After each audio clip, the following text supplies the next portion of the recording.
Okay, now we are going to start the sermon.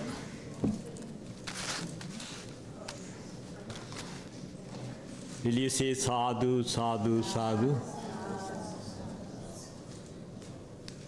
Poddak, thousand camera.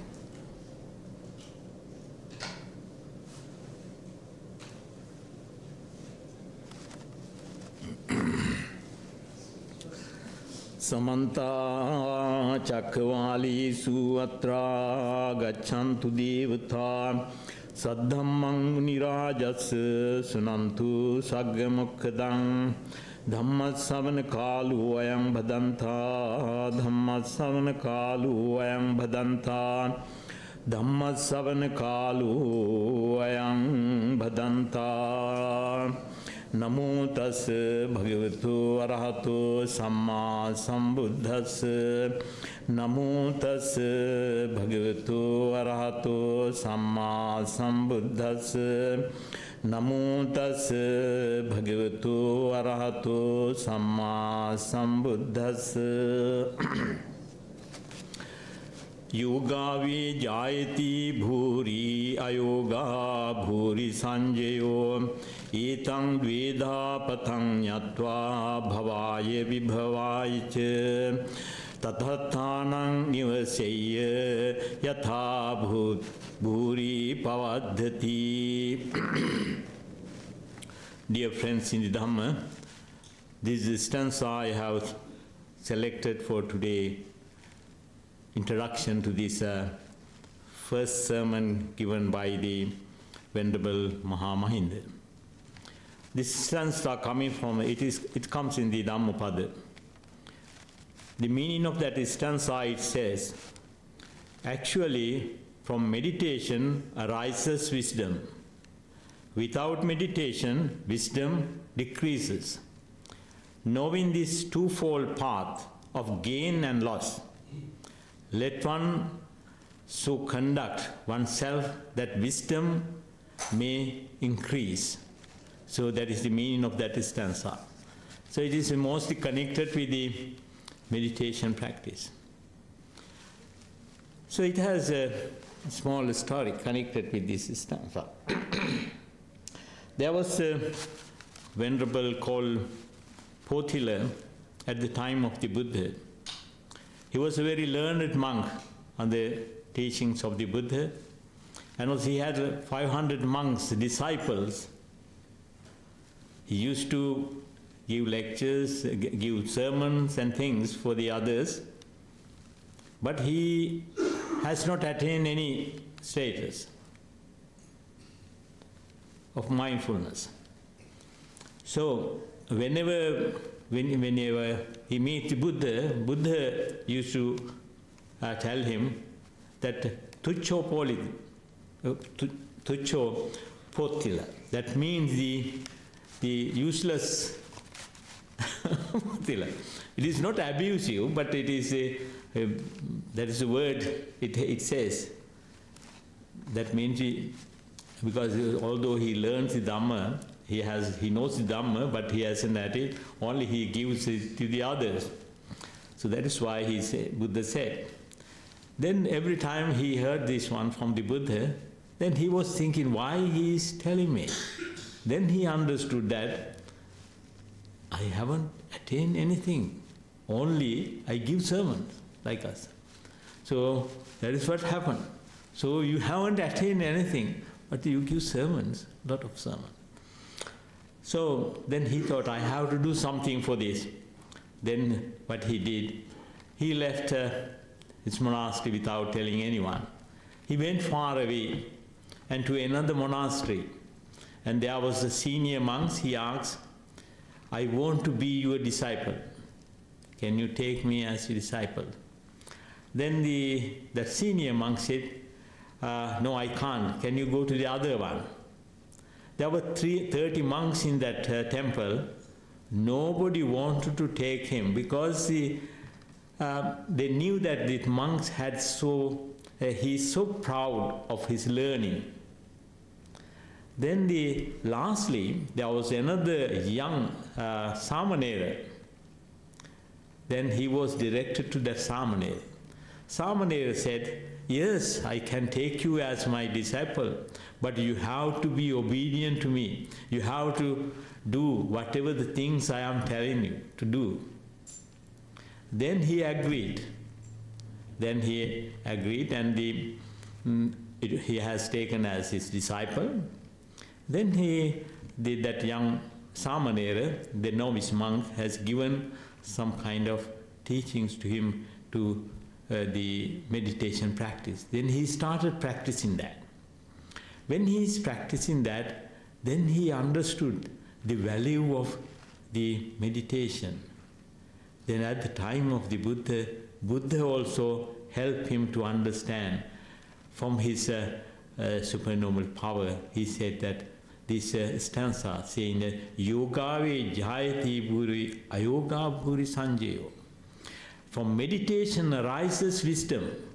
You cannot attain the wisdom without any meditation. When you are not meditating, then there is that your wisdom decrease. Whether you want to go this way or that way, it is up to you.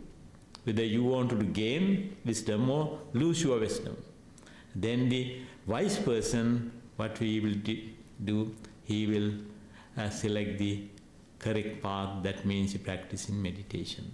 So at that time, that Venerable Potila attained enlightenment.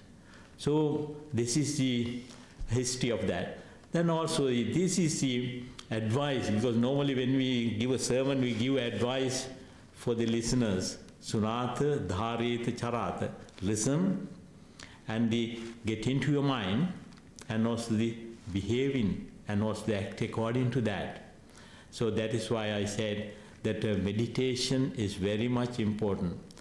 We can listen to thousands of sermons, but sometimes it is confusing. So it is better to start doing some meditation practice. When we go through this sermon today, you know that this sermon, what I am going to say, because the last about maybe 30 years I am giving this sermon. Every Poson day I give this sermon. So it is nice to give that, because it is to remind you all, and also to me, to what is this teaching is. So it is very important teachings of the Buddha. That is the sermon selected by Venerable Mahamahinda to deliver it in Sri Lanka. So let us go to that. This sermon is start with because while Buddha was residing at the Jetavana monastery, Buddha has given this sermon. And it starts with the one man called the Pilotika and the Janusoni. Conversation of the Pilotika and Janusoni. Pilotika used to visit the Buddha every day. He goes there and he listens to teachings and come back.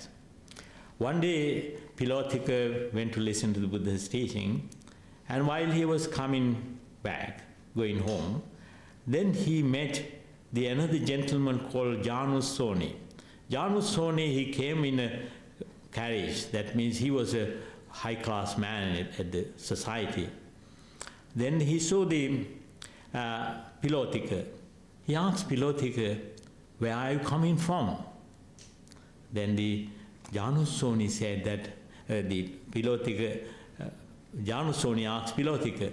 Pilotika said, I am coming from the Buddha. Then Janusoni asked, what are the qualities Buddha has? And also how great he is.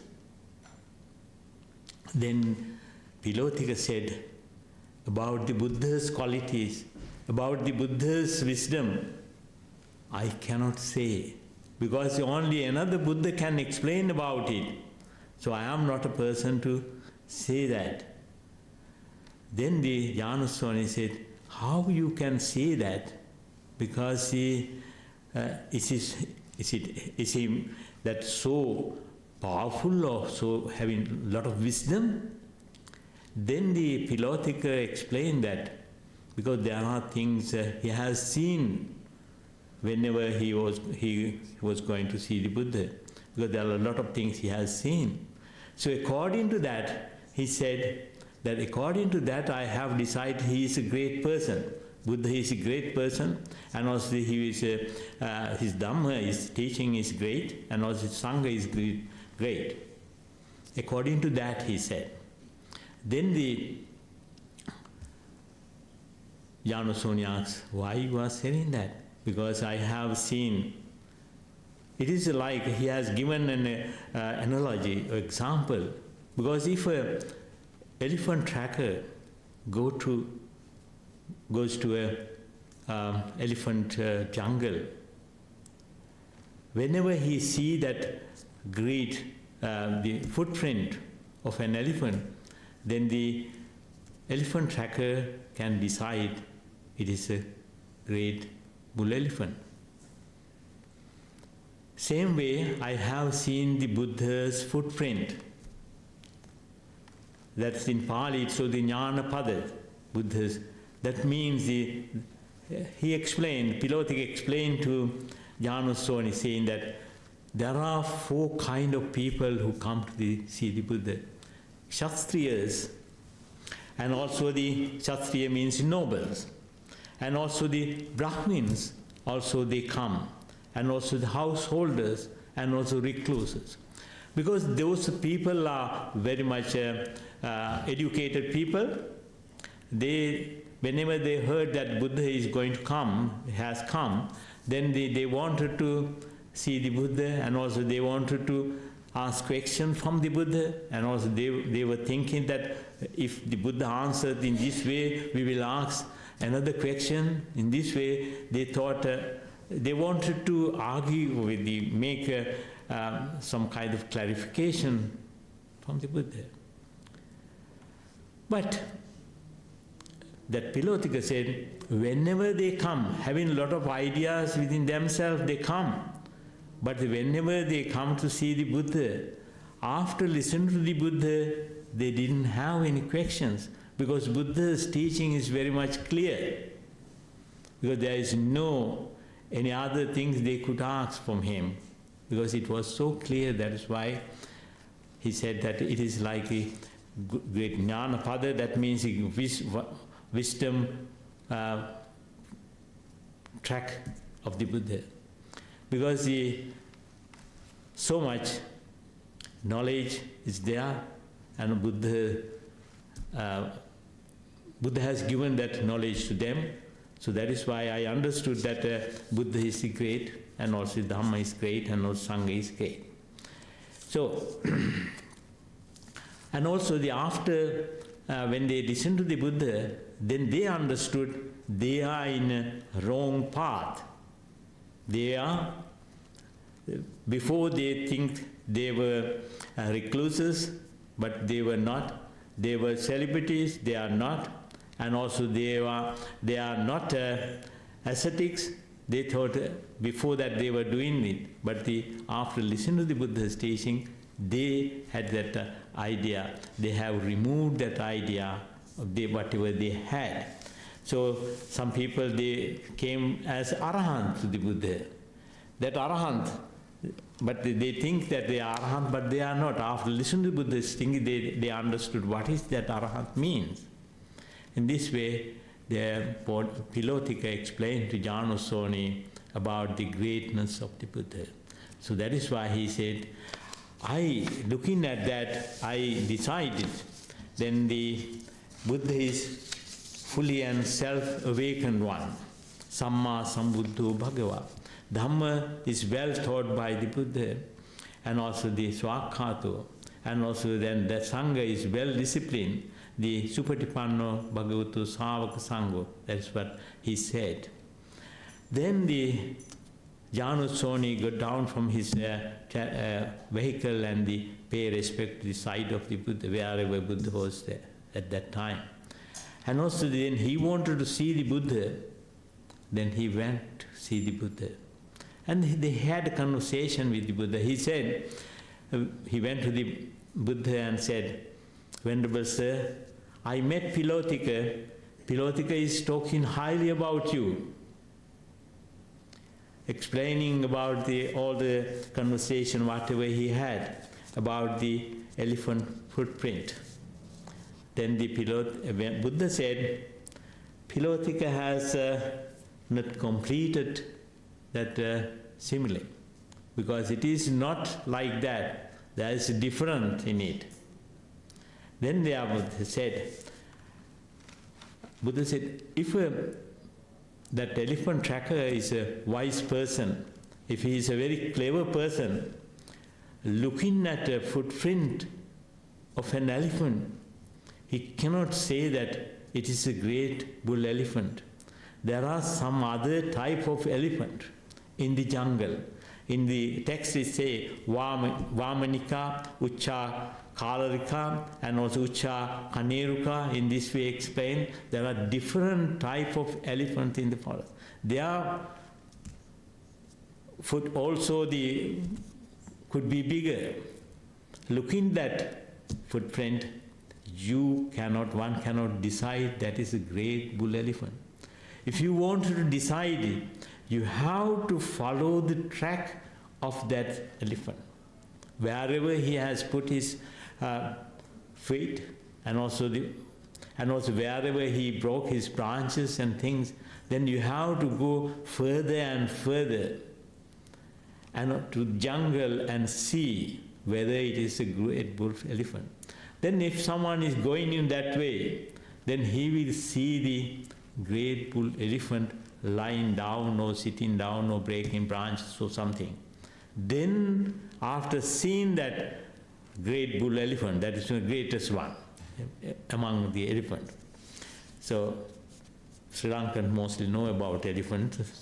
There are some classes of elephants. There are some elephants are elegant, and also they have different kind of characters. But the same way, the great bull elephant, you have to go further and further, following that track you have to see. Same way, Buddha said, you cannot decide about me or about my dharma, about my community, looking at from outside. You have to go through it, and also you have to go forth and see that whether it is great or not. So that is what this sermon started with it.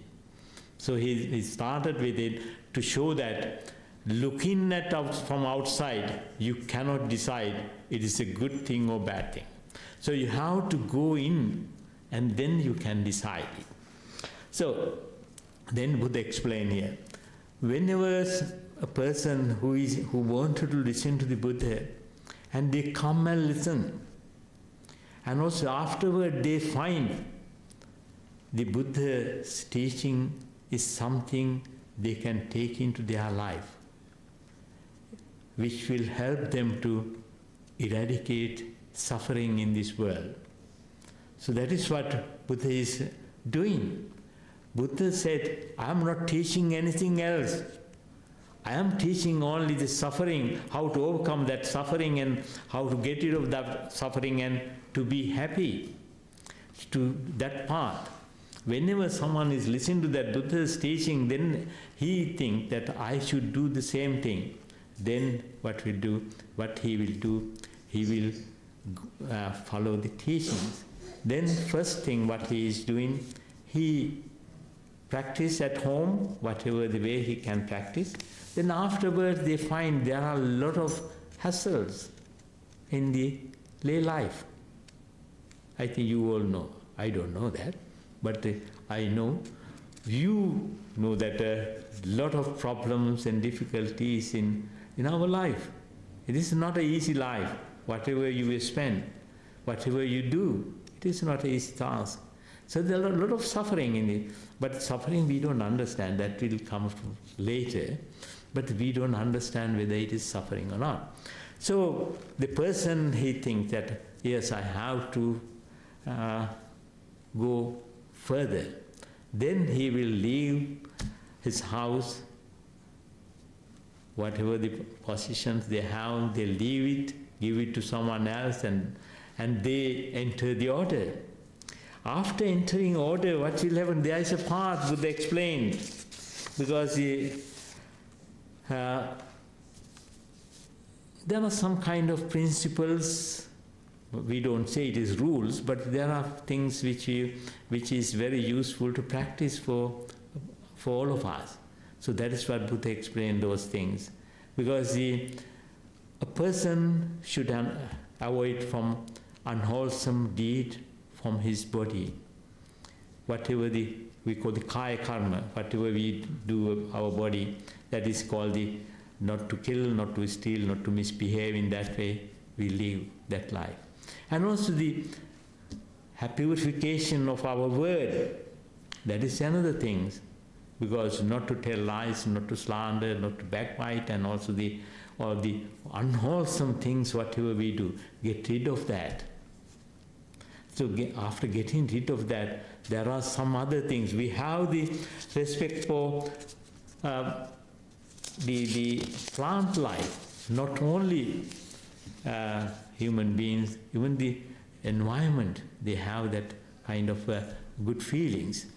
And also there are a lot of right livelihood. Everyone needs that one, not to have that. Monks also, they should have that right livelihood. Then when he is following that path, then the monks have 4 requisites. I think you all know that. Chivara, Pindapata, Senasana, Gilanapatya. Those are the 4 things. Chivara is raw, Pindapata is the food, Chivara, Pindapata, Senasana, wherever you want to live, the place to live, and also the Gilanapatya, that means the medicines and things for. So all those are the things we all need. But the monk's life should be more simple than the others, because the lay people, they accumulate for themselves or the families, but the monks, they don't have to accumulate. They can let go of whatever it is. They can live wherever. But the system has changed anyway. So monks also, they have positions and they have so much attachment. That is the way life is. But we should know that is the monk should be able to leave things and go wherever they are. But nowadays, we can't leave our dayakas, because there are no monks in the vihara, so we can't leave it. So in that way happen. But the main reason is that, because that is also a burden in a way. But the Buddha said that whenever you can leave with the 4 requisites, if you have, then you can leave it. Then like a bird, you can leave it. So that is the way that previously at the time of the Buddha, that monks live in that way. So then he does not have any positions. Then the next one is the control of senses. That is the most important part of in the practice part of the Buddha's path. That is whenever we see a form, that means rupa, with our eyes, that person, he grasps neither its sign or not its details. If he dwells understand in that eye faculty, bad, unwholesome state of greed and displeasure might overwhelm him. To that extent, therefore, he keeps himself restrained. So all the senses we have that, because we whenever we see something, if we take it is a good thing or bad thing, then we go to the attachment. If we see ditte dittamattanam, only I have seen it, then we don't have any attachment. You see, when you are walking along the street, you will find nice dress. Then, oh, it is nice dress, then how I can get it? But only if you see that, oh, it is nice. If you go away without leaving it, itself, then there is no attachment. Good or bad, both sides. Yeah. And also if you see your enemy or someone, the person who is angry, let go, that's it. Otherwise, if you take it to head, then you have pain. So ditte dittamattana, to practice it, because then there is no attachment or no aversion.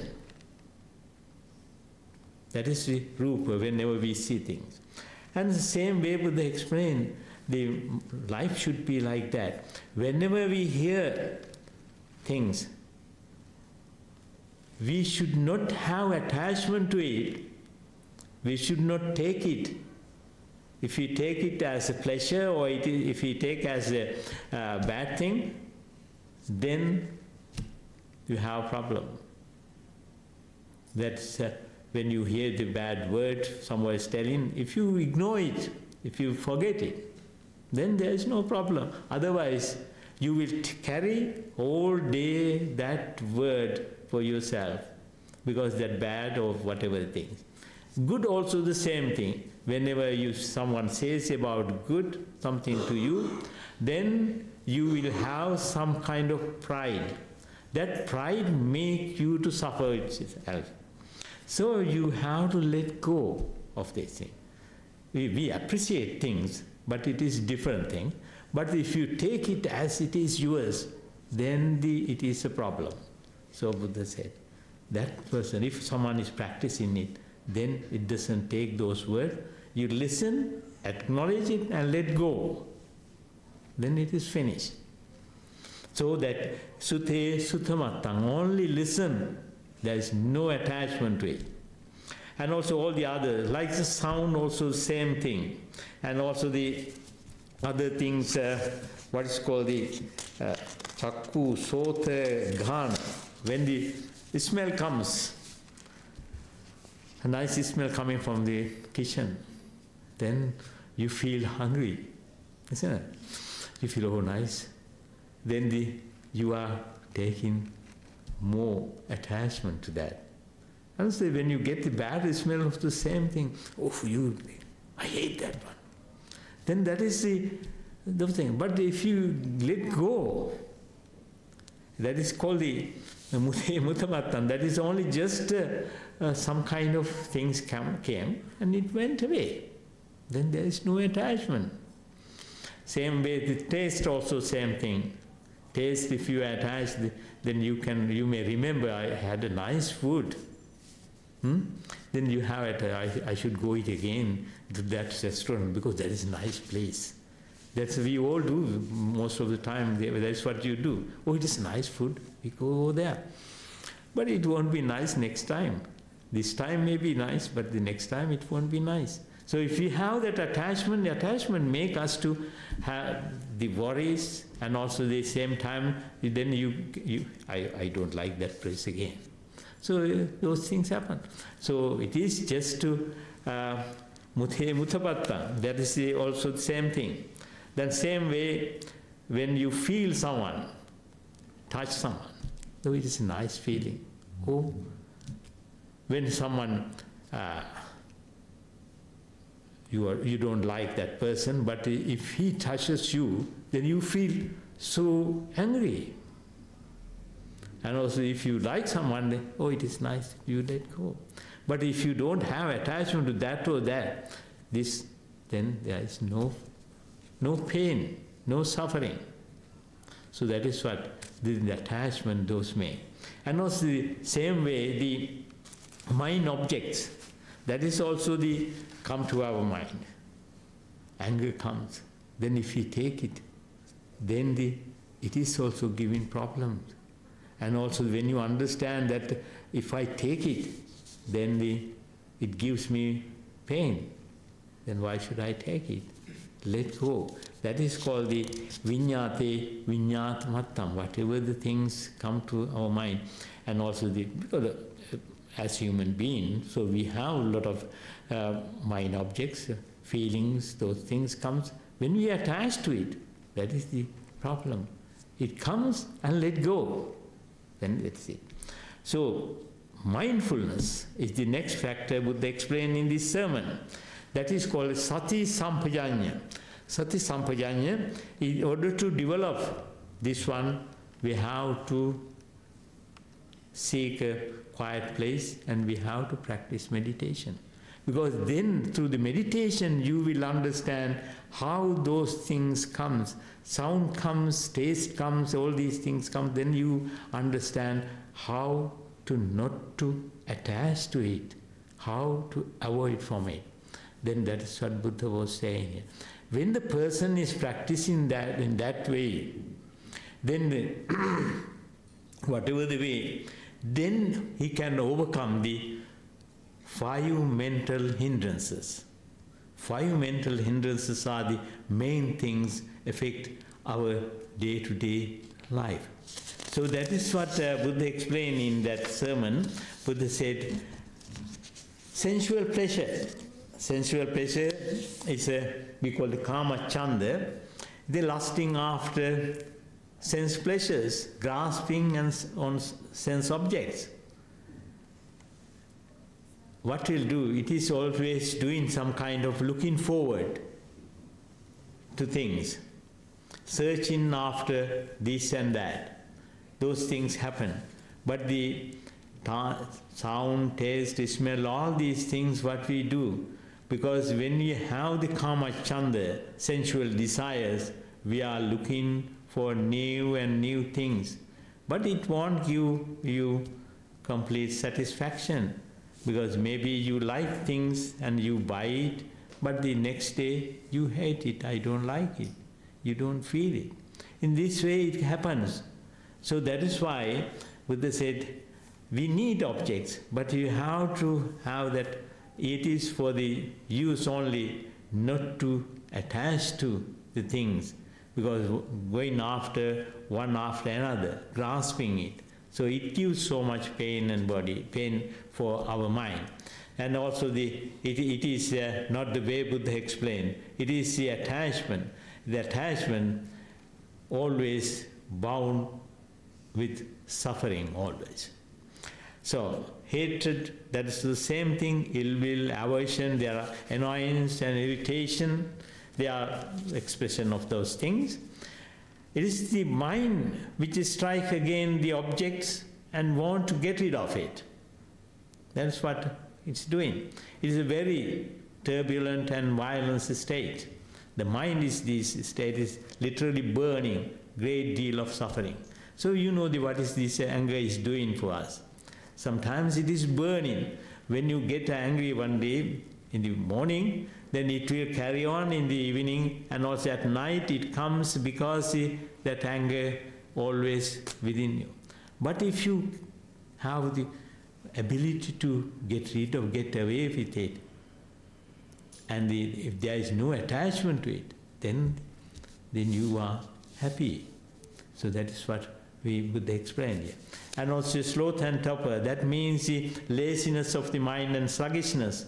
That is also mind that is filled with sloth and torpor, want to just to go to sleep. So that is why people, when they are not interested on it, they go to sleep. People, it happens. That is what happens. Unless we overcome this kind of drowsiness and sluggishness of mind, nothing gets done. Nothing is seen clearly, because whenever those things comes, we can't see clearly, and mind remain heavy and dull. And the fourth hindrance is restlessness and worry. Uddhachikukucha we call it. Mind that is in the state of worry, regret and tension is unable to stay concentrated, because that is those things, whatever we have done, our mistakes, if you are keeping in our mind, always it affects our day-to-day life, and also with meditation. So unsettled mind, unsettled state of mind prevents the arising of deep insight. So fifth hindrance is doubt, that is vicikiccha. In the same way, it is the most difficult of all. Until we see through it, doubt harms the mind, blocking our effort for clarity. doubt arises about what one is doing and about one's ability to do it. This is a very big obstacle in the path, because whenever you are practicing, you are doubting of it, whether it is going to be correct, whether it's going to do something for me, and also whether I am in a correct path or not. When we have that doubt, always it is a problem. So you can't proceed it. Doubt, maybe sometimes it is useful, but in the practicing of Dhamma, then it is very difficult thing, because the doubt affects progress, whatever you are going to have. So, those things, whatever we have mentioned, sensual pleasure and the anger and the sloth and torpor, restlessness, worry, and also doubt, all these things are all the mental factors, nothing else. They are not ourselves, but the impersonal factors. We think those are ours. There are specific way we can deal with them, those enemies, as they confront on the path. The first is to recognize them. Whenever sensual desires comes, you have to recognize that this has come into me, then how I can overcome. Then they recognize them, and also the recognition is where it is the mindfulness, is recognizing it. So that mindfulness means the not clinging, not condemning, not identifying with the object. So, all the hindrances are impermanent mental state, whatever the things comes. They arise and they pass away. Like cloud in the sky, you have seen. If we see the cloud, it goes away. If we are mindful of them, when they arise and don't react or identify with them, they pass through the mind without creating any disturbance. Mindfulness is the most effective way to dealing with them. So the person now purified his actions, mind, words and mind. So that is the path Buddha explained. Then when he is behaving in that way, when he practices in that way, then he can proceed to the dhyanas, the absorption or higher mental state. When he attains the first jhana, first state of that, then he understands, I have on the Buddha's path. Buddha also attained this state. I am also in this path. I am also attained that path. But he does not decide that Buddha is great, Dhamma is great, or Sangha is great, because it is only one stage. Then afterwards he has to proceed more and more. Sometimes when some people, when they attain one state, they think that is it.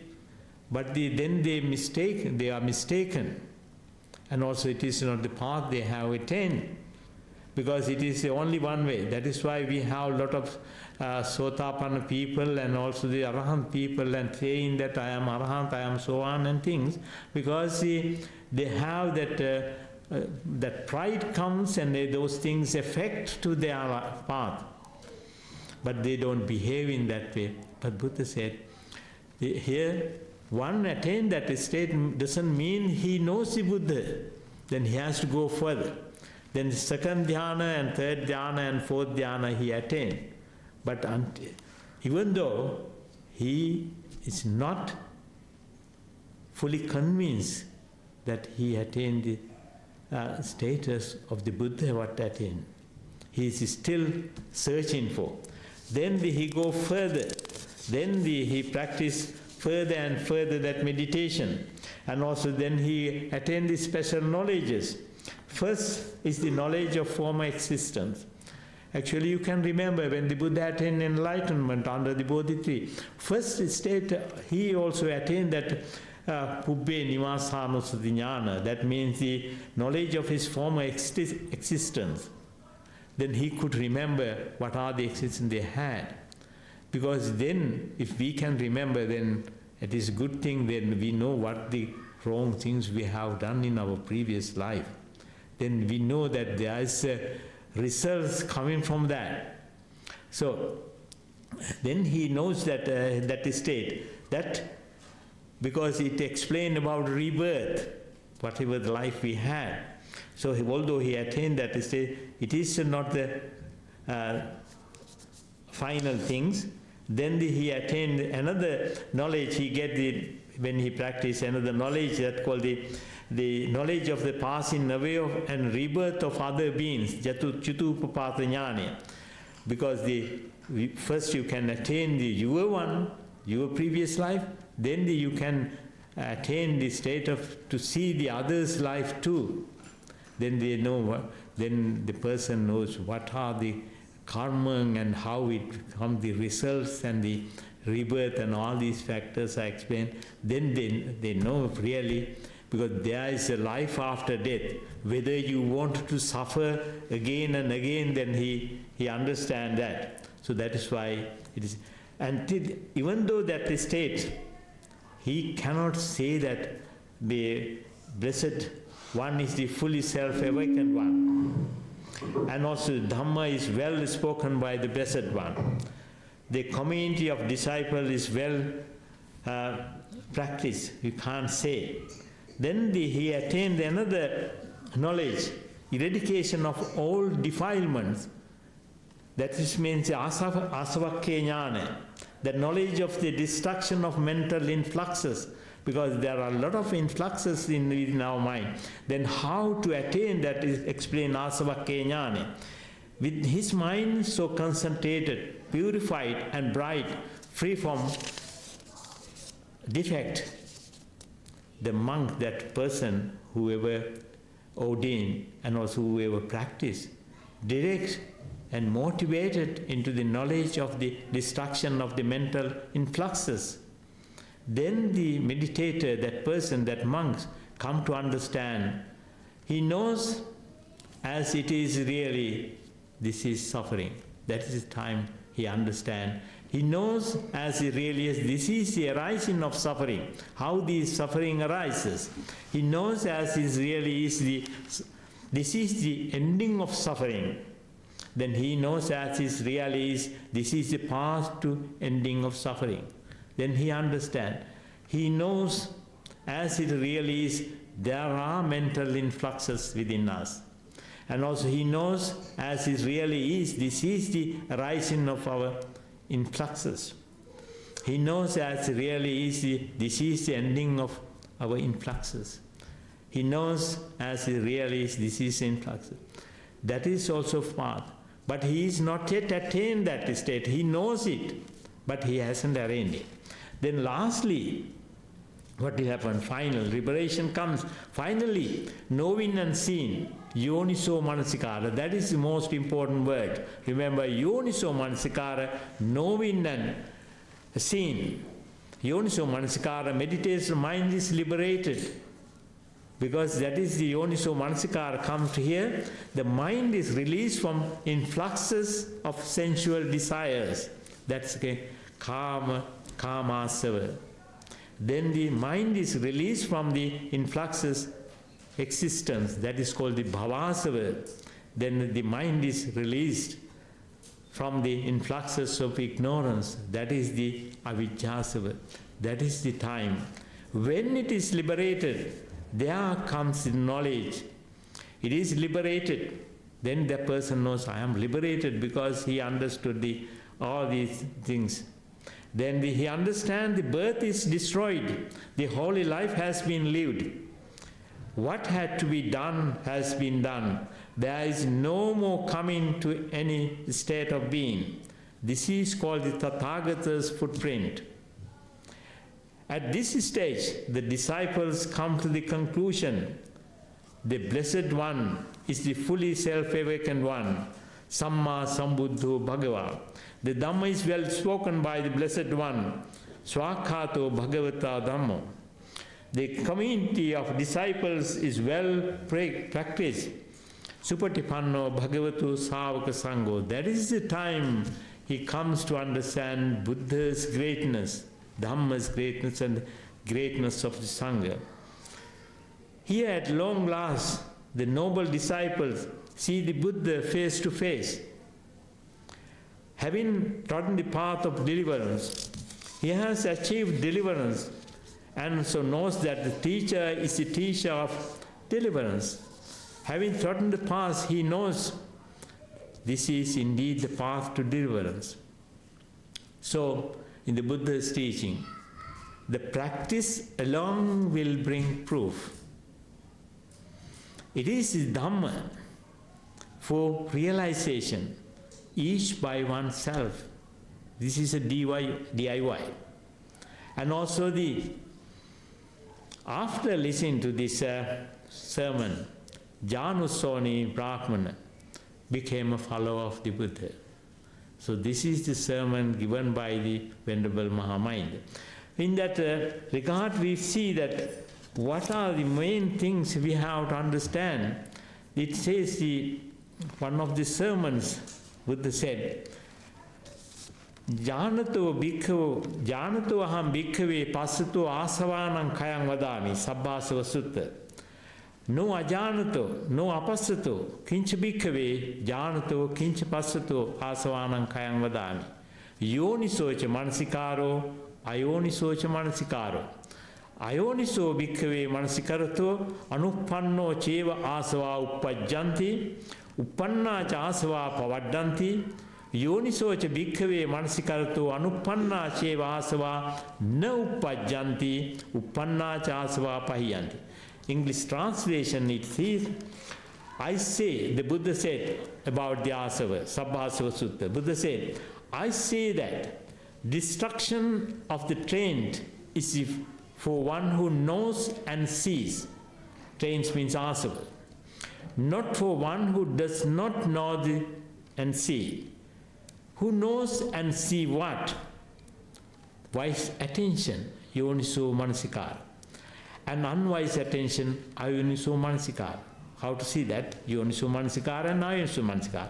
When one attends unwisely, unrisen taints arise and risen taints increase. When one attends wisely, unrising taints do not arise and rising taints are abandoned. That means asava we are talking about, the kilesas we can say. Because whenever we have the attention, yoniso manasikara, you know it is coming, I have to get rid of it. So, who can know and see? It is yoniso manasikara, wise attention, and ayoniso manasikara, unwise attention. Then, ayoniso manasikara, what is ayoniso manasikara means? Unwise attention. Let us see what is according to the Buddha's teaching, what is unwise attention? What is impermanent is taken to be permanent. That is, anicca, niccam. We all take that one. We know that it is anicca, it is impermanent, but we take as permanent. That is ayoniso manasikara. What is painful is taken to be pleasurable. That is dukkhe sukham. That is mainly, we know that is suffering, but it is also sometimes it is happiness. Doing all these things, what we know it is dukkha, but we do it as sukha, we take as sukha. And also what is non-self is taken to be self. That is called the anattani attanti. That's whatever it is not self, we take it as ours. And also what is impure is taken to be pure. That means the asubha, asubhe subha. But we know it is filthy, but we take as good thing. So that is called the ayoniso manasikara. Then Buddha here it says, what is yoniso manasikara? Wise attention. Wise attention is what is impermanent is taken to be impermanent. That is the practice you get, we have to have. That is anicca, anicca. Then what is painful is taken to be painful. This is painful. We have to take as painful. Dukkhe, dukkha. Suffering is suffering. And also what is non-self is taken to be non-self, that is anattani anatta. Then what is impure is taken to be impure, asubhavi asubham. That is what Buddha said, yoniso manasikara. In this sermon, what we are looking at, the Buddha said path, how to practice it, explain here. So, Venerable Mahamahinda has selected this sermon for this first sermon. So why he has taken these sermons give a clear idea of the Buddha, Dhamma and Sangha, and describe how one is transformed to Buddha's this teaching and how one can become a bhikkhu. And also it also describes, details the simple and holy life of a bhikkhu. And this means the sublime qualities he practices and possesses, the things from which he is abstained, the various stages of development of his life, and his attainment of arahantship, which is the final fruit of Buddhism. From beginning to end, it has explained. The sermon contained also all the principal teachings of the Buddha, such as the Four Noble Truths. Apart from general knowledge of Buddhism, it was necessary for Venerable Mahinda, because Venerable Mahinda selected this sermon to convey his host, the King Devanampiya, who knew nothing about the Buddhist practice, an idea of the Sangha and their mode of life, so that the king might learn how to treat his new guest. At the end of this sermon, Devanampiya and his followers expressed their willingness to embrace new teaching. So, in this discourse, Buddha pointed out that Dhamma must not be merely accepted, but verified each one by oneself. It is not enough to reason that the elephant footprint exceeds the size of those of other animals. So the Buddha Dhamma is greater than any other teachings. One must follow up the elephant footprint and see the lordly creature face to face. Even so, must a follower of the Buddha's teaching travel in the footstep of the Buddha until he sees it face to face and realize the truth of his teachings. So, see for yourself, ehipassiko is the test of the truth of the Dhamma. So, doesn't mean that because sometimes we admire things, but it is not enough.